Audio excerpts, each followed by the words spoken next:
Voyons comment le Saint-Esprit est à l'œuvre, sans nous consulter par rapport au thème qui va être la suite sur les 3 dimanches qui ont pour thème un Noël motivé par l'essentiel. Isabelle, par tes chants que tu as choisis, tu as mentionné à la fois l'appel de Dieu sur notre vie, tu as mentionné par les chants l'appel, le rendez-vous que Dieu nous donne au pied de la croix.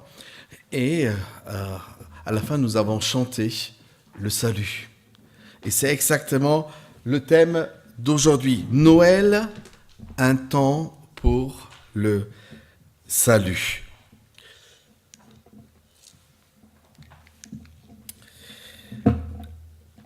Le papa, d'un jour bien chaud, était assis dans sa voiture en train d'attendre son épouse qu'elle sorte du magasin. Jusqu'à là, voilà le cliché, n'est-ce pas? Papa dans la voiture en attendant que son épouse sorte du magasin. Leur fils, âgé de 3 ans, est assis derrière dans un siège pour enfants et frustré d'avoir à attendre sous la chaleur et confiné, très serré dans son siège enfant. Il sort la tête de la fenêtre et il crie « Pitié, mon Dieu, sors-moi d'ici !» Pitié, mon Dieu, fais-moi sortir d'ici. Il a hurlé tout simplement qu'un sauveur vienne lui délivrer de sa situation très, très peu confortable. Ne pouvant pas se libérer lui-même, ce petit garçon, il avait besoin de quelqu'un qui vienne et qui le sorte de là où il est assis et qui transpire. Quelqu'un de plus fort pour le sauver de sa situation vraiment, vraiment frustrante. Est-ce que vous avez déjà vécu une situation pareille où vous avez crié parce que la situation était tellement désagréable? Oh mon Dieu! Aie pitié, sors-moi de là où je me trouve.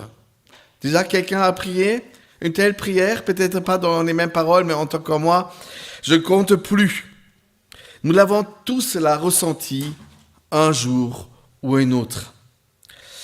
Peut-être que vous vous sentez ainsi en ces temps éternels, cette année, aussi que vous pouvez hurler « Pitié, mon Dieu, sors-moi de là ». Si dimanche dernier était le thème de célébrer Dieu, aujourd'hui, nous voulons voir le second thème, le second but de Noël, c'est notre salut. Dimanche dernier, on a célébré, on a vu la célébration de la venue de Dieu dans notre vie. Et aujourd'hui, nous voulons voir le second but de Noël, c'est le salut. C'est notre salut. C'est mon salut. C'est le salut à toi. Le salut se définit comme le fait d'être délivré. Mais délivré de quoi? Le salut que Jésus m'apporte va me délivrer de quoi finalement? Il va me délivrer de ma perdition. Là où je suis perdu dans ce que j'arrive pas à vivre, ma séparation avec Dieu, le péché qui me sépare de celui qui est mon papa chéri dans le ciel, mon Dieu créateur tel que nous l'avons chanté. Mais le salut va peut-être encore plus loin. Il va pas simplement de me sauver de l'enfer. Il va aussi me sauver de moi-même. Et parfois, on ne sait pas très bien distinguer qu'est-ce qui est l'enfer sur terre. Est-ce que c'est l'enfer à attendre ou est-ce que c'est déjà dans ma propre existence? Aujourd'hui, il vous est né un sauveur. Nous ne sommes pas seulement sauvés de quelque chose de mauvais. Les amis, nous sommes aussi sauvés en vue des choses meilleures. Des choses qui vont être bonnes. Des choses que Dieu a créées d'avance pour qu'on puisse les vivre. Non, nous ne sommes pas simplement sauvés de ce qui est mauvais dans notre vie, mais nous sommes aussi sauvés pour regarder et de marcher dans une toute autre direction. La Bible dit, par notre union avec le Christ Jésus, Dieu nous a créés pour une vie riche d'œuvres bonnes, qu'on les accomplisse, qu'on les vive enfin. Éphésiens chapitre 2, verset 10. Dieu a un but avec notre vie. Et ce but n'est pas simplement exister jusqu'à la fin, tenir jusqu'à la fin. Le but est par lui-même formidable. Comme tu déballes les cadeaux de Noël, un grand projet nous attend si nous marchons avec Dieu. Le salut signifie également d'avoir reçu la liberté et le pouvoir d'accomplir à quoi nous sommes appelés et de ce que nous voulons vivre. L'annonce du salut pour quiconque dans le monde veut l'accepter est la seconde déclaration de la bonne nouvelle que les anges ont chantée aux bergers de Bethléem lors du premier Noël. Aujourd'hui même, c'est le moment ici même où vous l'entendez. Aujourd'hui, il vous est né un sauveur qui est Jésus-Christ, le Messie, le sauveur venu dans ce monde. Remarquez que ce sauveur, il est né, pas pour le monde. Il est né pour vous. Il est né pour toi. Il est né pour moi. Il vient dans mon monde pour me rencontrer là où je suis perdu, pour venir à mon aide et de me sauver de mon chemin qui ne va pas dans la bonne direction. Il est venu dans votre intérêt. Il est venu dans ton intérêt. Il est venu dans mon intérêt. Ça, c'était sa motivation. Il n'est pas simplement venu. Il est venu pour une personne, pour la personne que tu es. Jésus est ton sauveur personnel. Il n'est pas simplement sauveur. Il est ton sauveur tout personnel. Lors du jour de l'Avent, un pasteur faisait un sondage dans un centre commercial où les gens étaient en train de faire leurs courses et leurs achats pour Noël. Et dans son sondage, il n'avait qu'une simple question, une seule à poser. De quoi avez-vous besoin d'être sauvé? De quoi avez-vous besoin d'être sauvé?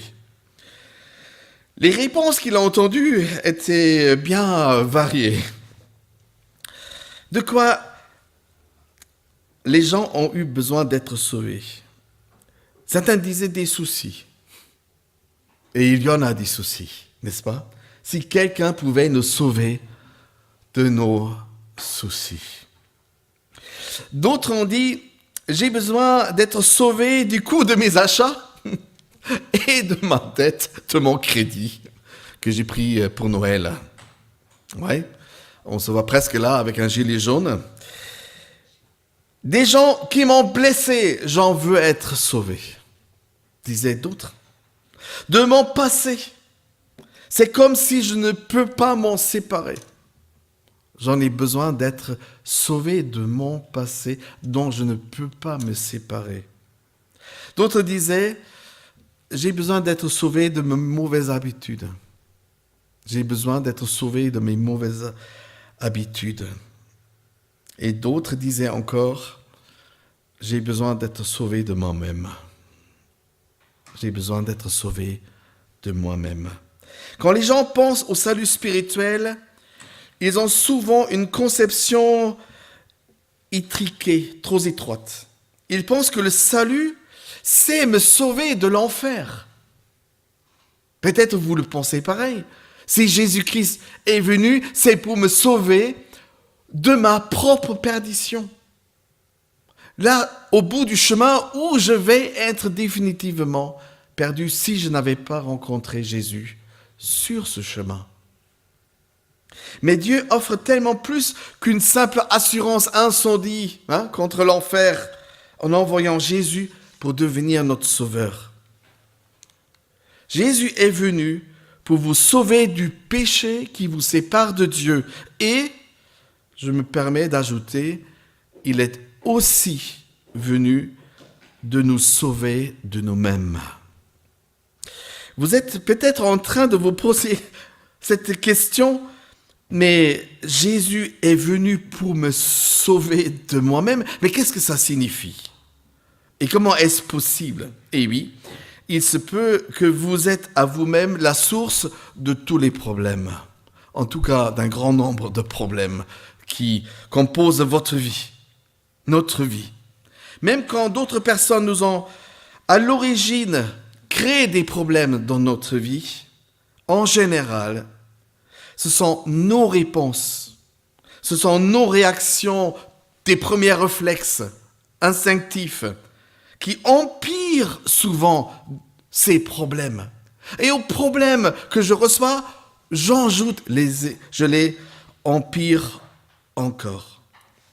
Vous trébuchez par votre propre faute bien plus que vous le réalisez. Et moi aussi d'ailleurs, ou qu'on veut bien l'admettre. Si nous sommes honnêtes envers nous-mêmes, nous admettons bien volontiers que nous avons des habitudes qu'on n'arrive pas à changer. Peut-être pas vous, mais moi. Nous avons des pensées que nous ne voulons pas penser. Et pourtant, ça passe. Ça ne demande pas, est-ce que je peux passer? Ça passe. Des pensées que je ne veux pas penser. Il y a aussi nos émotions. Les émotions que nous n'aimons pas du tout. Parce que ça nous frustre. Ça nous déprime. Ça nous tire vers le bas au lieu de nous élever. Nous avons aussi des insécurités et des peurs que nous ne pouvons pas cacher. Nous avons des regrets et des ressentiments dont nous ne pouvons pas nous débarrasser. Même si on a bien essayé, ces choses restent et ne veulent pas laisser la place à quelque chose de nouveau. Et puis, nous avons prononcé des mots que plus tard, on ne souhaiterait jamais avoir prononcés. Oui, nous, par notre réaction, par notre manière de réagir aux problèmes, on les empire bien souvent. Et pour être franc, il se peut que nous soyons nous-mêmes notre plus grand problème. Pour que ça puisse changer, le salut que Jésus nous offre doit bien commencer à opérer en dedans de notre vie. Doit commencer à opérer en dedans dans notre cœur. Là où nos émotions vivent, là où nos réactions se préparent, là où nous avons tellement peu d'accès pour changer nous-mêmes. Pour que ça puisse changer, Jésus a besoin de rentrer en dedans de moi pour me transformer de l'intérieur par sa puissance. Nous sommes tous nés avec un problème d'orgueil. Bon, les uns peut-être un peu plus, les autres un peu moins, mais nous sommes tous égoïstes. Pas vous? Moi, d'abord. Après moi, encore moi, il ne faut pas m'oublier quand même, avant que je pense éventuellement à quelqu'un d'autre. Mais en général, c'est moi, moi, moi. Nous sommes par nature centrés sur nous-mêmes. C'est un réflexe, un instinct de survie même. Mais nous sommes centrés sur nous-mêmes. Demandez simplement aux parents qui sont dans la pièce. Où sont les parents? Ok. Est-ce que vous avez dû apprendre à vos enfants d'être égoïstes? Est-ce que vous avez dû apprendre durement que vos enfants soient centrés sur eux-mêmes? Non. Vous non plus? Vous non plus? Nous n'avons pas besoin que quelqu'un nous apprenne à être égoïstes. Nous n'avons pas besoin que quelqu'un nous apprenne d'être centrés sur nous-mêmes. Cela vient naturellement. Cette tendance à faire des mauvais choix au lieu des bons, c'est cela être appelé le péché. Le péché qui nous sépare de Dieu est notre pire ennemi. Pour cela, nous avons besoin d'un salut, d'un sauveur qui nous sauve du pire, du péché de notre vie. Vous et moi, nous péchons tous les jours. Nous péchons par nos paroles, nous péchons par nos pensées, et si nécessaire, on ajoute encore des actes. On ne peut pas passer un jour sans. C'est plus fort que nous. C'est plus fort que nous. La Bible dit, en Ecclésiaste chapitre 7, verset 20, « Il n'y a sur terre aucun homme, et j'ajoute aucune femme, aucun enfant, aucun adolescent, juste, qui fasse toujours le bien sans jamais pécher. » Et vous dites, « Ça je savais, personne n'est parfait. » N'est-ce pas? Certes, mais ce n'est pas une vraie consolation. Car les conséquences pour nous-mêmes restent graves. Dieu dit, « Car tous ont péché et sont privés de ma gloire. » Nous sommes tous sur un mauvais chemin, nous sommes tous du mauvais côté. La gloire de Dieu ne peut pas nous atteindre, sauf si on change par un sauveur. À moins que vous ne viviez dans un déni total, vous savez que nous sommes tous du mauvais côté. La Bible dit à ce sujet, si nous prétendons n'être coupables d'aucun péché, nous vivons dans l'illusion. Si nous prétendons ne pas être pécheurs, nous faisons Dieu un menteur, parce que c'est lui qui le dit. En 1 Jean chapitre 1, les versets 8 à 10. Aucun de nous est donc sans péché, et nous le savons. Même si on voudrait bien le cacher devant nous-mêmes, devant les autres, devant notre conscience, mais on le sait. C'est pour cela Noël est un temps pour notre salut, pour être sauvés de notre perdition. Le pire tient au fait que le péché crée ce qu'on appelle une accoutumance. Vous avez certainement remarqué que plus que nous pratiquons le péché, plus profonde il s'installe dans notre vie. Vous avez déjà essayé de briser avec une addiction? Arrêter à fumer, à boire, à faire du sport? Ah non, ça peut devenir parfois. Oui, c'est très très difficile à briser avec une addiction. De tenir un régime. Franchement, je l'ai essayé. Mais j'ai vu, hein, il y a quelqu'un qui rit dans la salle et à juste titre. Le régime, finalement, j'ai abandonné. J'arrive pas. Bientôt, dans quelques jours, le nouvel an. Enfin, un jour, de nouveau, pour prendre des bonnes résolutions pour toute une année. Qu'on arrête le 2 ou le 3. N'est-ce pas? Ou de changer notre vie par la simple force de notre volonté à partir de demain, plus jamais. Vous vous êtes déjà dit les mêmes choses, les mêmes phrases, et vous avez réussi?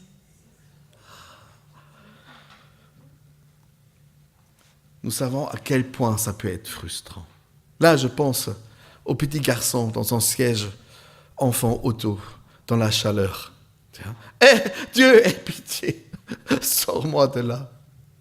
Peut-être pouvez-vous vous identifier avec la frustration qu'exprime l'apôtre Paul quand il écrit « En effet, je ne comprends pas. Je ne comprends pas ce que je fais. Je ne fais pas ce que je veux. Ce que je déteste, c'est cela que je fais. » En réalité, j'ai l'impression que c'est plus moi qui fais. J'ai l'impression que c'est plus moi qui fais. Mais c'est le péché qui habite en moi qui me pousse toujours à faire ce que je ne voudrais pas faire. Ce que je sais mauvais, je suis poussé par derrière. Fais-le, c'est ton destin. Je trouve cette phrase tellement honnête. Tellement honnête. Dieu merci pour Paul qui a eu le chic de le dire. Comment il lutte à l'intérieur. Romains chapitre 7, les versets 15 à 17. À Noël, un sauveur nous est né, dans le but de rétablir ce qui s'est brisé entre nous et Dieu. Un sauveur nous est né pour nous sauver de notre propre perdition, de notre mauvais chemin, de ce qui nous pousse à faire ce que nous ne voulons pas faire et de faire de nous ce que nous ne voulons pas être, ce que nous ne voulons pas devenir. À Noël, un sauveur nous est né. Le salut de Jésus nous libère donc.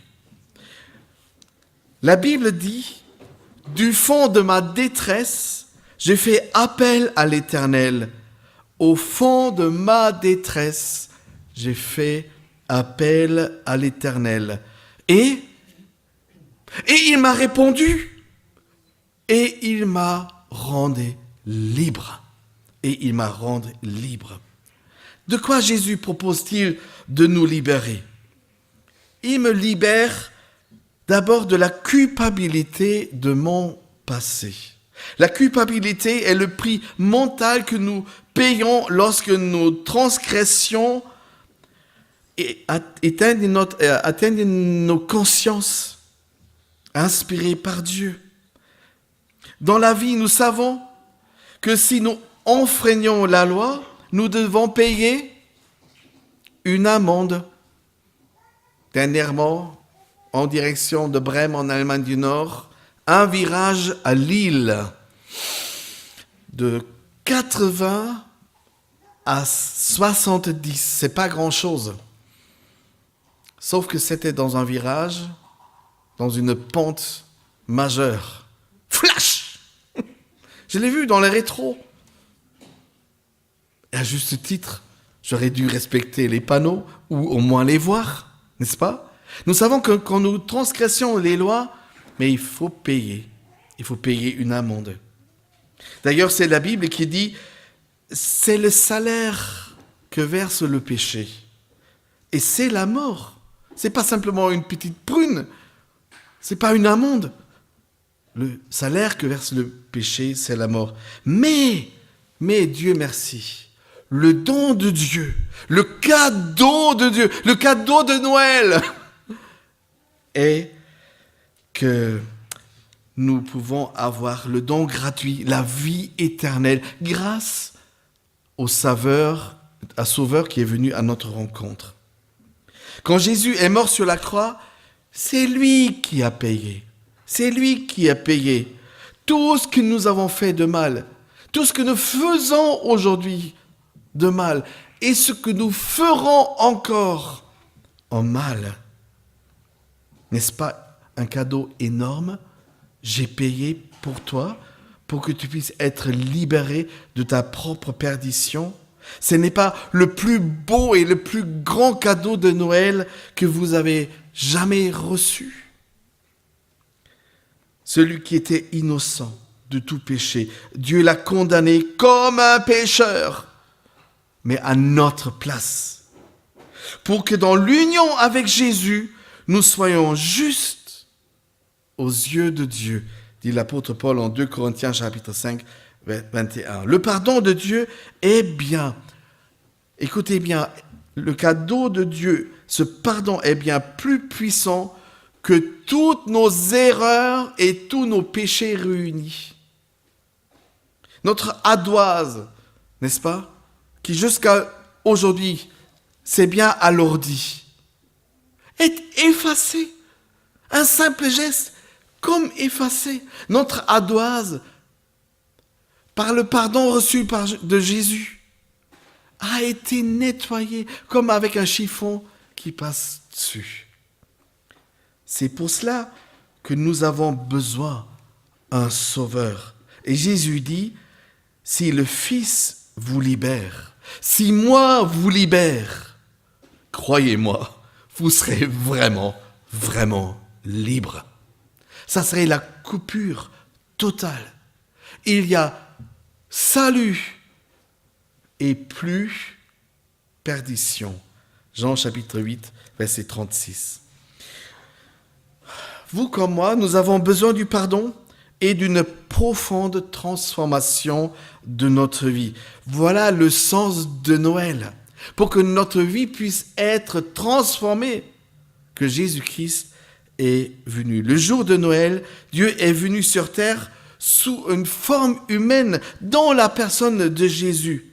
La motivation de sa venue était, et elle est toujours, il sera pour toujours, je t'aime et je ne voudrais pas que tu te perdes encore et encore.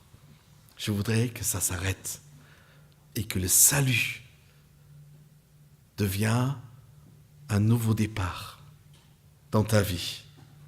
Avec sa venue à Noël, Dieu a entamé un programme de sauvetage. Vous connaissez le mot SOS. Vous avez une idée de qu'est-ce que ça voudrait dire en anglais? Save our souls. Qui envoie des SOS? Qui envoie des SOS? Des personnes en détresse? Ça peut être sur la mer, ça peut être dans les airs, ça peut être sur ton chemin, ça pouvait être ton cri. Save my soul. Sauve mon âme, Seigneur. Aie pitié, Dieu, sauve-moi de là. Sauve-moi de là. Il est venu pour nous sauver. Il est venu pour notre salut. Voilà en quoi consiste l'amour. Ce n'est pas vous qui ont aimé Dieu le premier. C'est parce que Dieu vous a aimé le premier qu'il est venu le jour de Noël en tant que sauveur, en tant que cadeau qui renouvelle et transforme votre vie. Mieux que vous compreniez que Jésus est mort sur la croix pour vous personnellement, pour vous pardonner vos péchés, mieux vous comprenez le sens de Noël. C'est ça le cadeau. Savez-vous pourquoi la tradition de donner un cadeau à Noël a été instaurée, a commencé? Parce que c'est Dieu qui a donné le premier cadeau. Le premier cadeau venait des mains de Dieu, offert au monde entier à quiconque veut le recevoir. Le premier et le plus beau cadeau jamais offert un jour de Noël. C'est le cadeau qui s'appelle Jésus-Christ. Et il est venu pourquoi? Pour me sauver. Jésus-Christ, mon sauveur. Et dans ce sens-là, je vous dis, joyeux Noël. Amen.